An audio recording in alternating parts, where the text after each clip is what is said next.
Bismillahir-Rahmanir-Rahim. In the name of Allah, the entirely merciful, the especially merciful. Allahu Khaliqu kulli shay'in wa huwal wahidul qahhar. Allah is the creator of all the things and He is the one, the prevailing. Allahu Noorus Samawati wal-ard. Allah is the light of the heavens and the earth.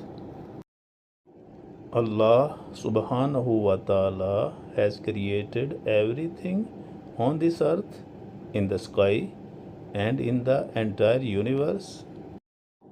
In fact, what we can perceive is quite limited, and what we cannot perceive is limitless.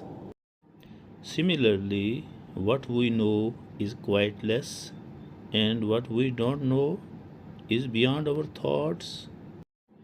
About 71% of the Earth's surface is covered by water, and the remaining 29% is where we people live, among the other animals, birds, etc.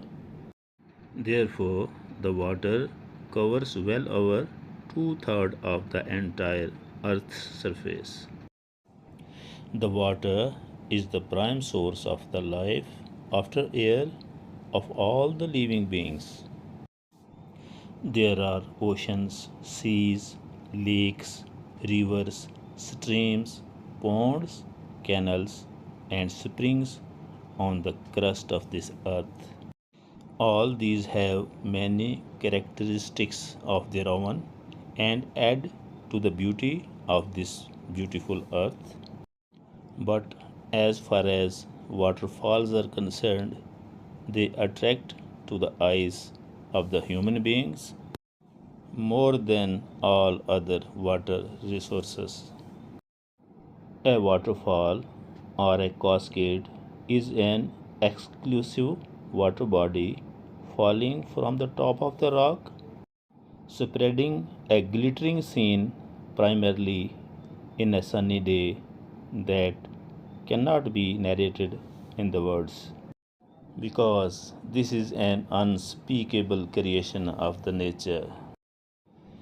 The waterfall invites us to ponder that the law of nature throws the water down from a higher place, and the water is unable to climb on a higher place on its own unless it is pumped up by an electric motor in this modern world. Whereas a man has the power to climb on a hill or on a mountain, or come down from that, or walk or run on an even or on an uneven surface.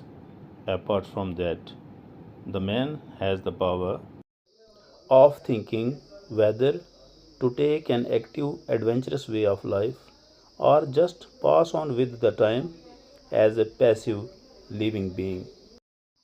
Interestingly, a man has the power to walk, drive, or fly to the lap of the waterfall, but the waterfall cannot do any of these activities. A man can talk to the waterfall, for example, "Oh, Mr. Waterfall, why are you falling from the uphill and have been hurting yourself constantly? Why don't you take an easier way so that you don't fall from the head of the rock on its feet anymore?" I feel your this plight of falling for centuries ago until this moment must have inflicted you pain that is really devastating for you. But alas, Mr. Waterfall doesn't has the ability to reply to my questions, and it is and will be falling as usual until the rock under it is intact. The story of the waterfall doesn't end up on that particular place, rather, the water after that tremendous falling takes the sigh of relief but keeps flowing down and down on its onward journey. If it is blocked by a crossing hill en route, then it is the death point for this flowing water, because it will get stuck there and won't be able to flow further until it reaches up to an overflowing point. But on the other hand, that stopping owing to that cosmic hurdle, its gathering into the shape of a pond or a lake is very beneficial for the water animals like fish, crocodiles, crabs, etc. For human beings, such water bodies become the source of their livelihood, both by getting the seafood and for making the dry land around it as fertile. The water, even after doing all this, doesn't stop, rather, a part of it turns into the vapors and falls behind that waterfall to fall again, as this is its destiny. And the remaining part of it keeps flowing down and down, serving all the living beings all the way until it enters into a sea or in an ocean, but that too is not its ultimate destination.